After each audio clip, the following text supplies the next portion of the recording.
Russia உக்ரைனில் மோதலை ஆரம்பித்தது அதை முடிவுக்கு கொண்டுவர முடியும் என்று சர் கீர் ஸ்டார்மர் கூறினார். ஏவுகணைகள் ரஷ்யா மீது ஏவப்பட்டால் போர் தீவிரமாகும் என்று ரஷ்ய ஜனாதிபதி விளாடிமிர் புதின் பரிந்துரைத்ததை அடுத்து சர் கெயிர் வெள்ளிக்கிழமை அமெரிக்க ஜனாதிபதி ஜோ பிடனுடன் பேச்சுவார்த்தை நடத்த வாஷிங்டனில் தற்போது இருக்கிறார். ரஷ்யாவிற்குள் தங்கள் ஏவுகணைகளை ஏவுவதற்கு உக்ரைனுக்கு அனுமதி வழங்குவது குறித்து நட்பு நாடுகளுடன் விவாதிக்கின்றனர். நிச்சயமாக இது மோதலின் சாரத்தை கணிசமாக மாற்றும்.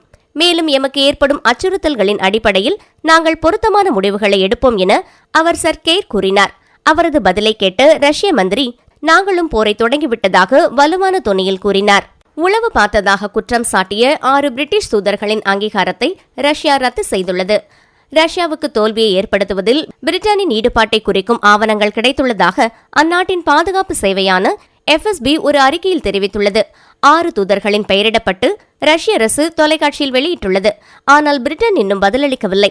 பிரதம மந்திரி சர் கெயிர் ஸ்டார்மர் அமெரிக்க ஜனாதிபதி ஜோ பிடனுடன் உக்ரைனில் நடக்கும் போர் குறித்து பேச்சுவார்த்தை நடத்த வாஷிங்டனுக்கு வந்தபோது ரஷ்யாவிற்குள் உள்ள இலக்குகளை நோக்கி தங்கள் ஏவுகணைகளை ஏவுவதற்கு கீவ் அனுமதி வழங்கலாமா என்று விவாதித்ததனால் ஏற்பட்ட சூழ்ச்சியாக கூட இருக்கலாம் என்று ரஷ்யா சந்தேகப்படுகிறது. இங்கிலாந்தில் குடிமக்கள் நடுவர் மன்றம் உயிர் பிரியும் நிலையில் உள்ளவர்கள் தங்கள் வாழ்க்கையை முடித்துக் கொள்ள அனுமதிக்கும் சட்டத்தில் மாற்றத்தை ஆதரித்துள்ளது. 28 பேர் கொண்ட நடுவர் மன்றம் தங்கள் சொந்த முடிவுகளை எடுக்கும் திறனை மக்கள் கொண்டிருக்க வேண்டும் என்று முடிவு செய்தனர். அதற்கு சட்டப்பூர்வ அதிகாரங்கள் இல்லை என்றாலும் நடுவர் மன்றத்தை அமைத்து நுஃபில் கவுன்சில் ஆஃப் பயோ எத்திக்ஸ் இது விவாதித்ததில் ஒரு முக்கியமான புதிய ஆதாரத்தை பிரதிநிதித்துவப்படுத்துவதாக கூறியது.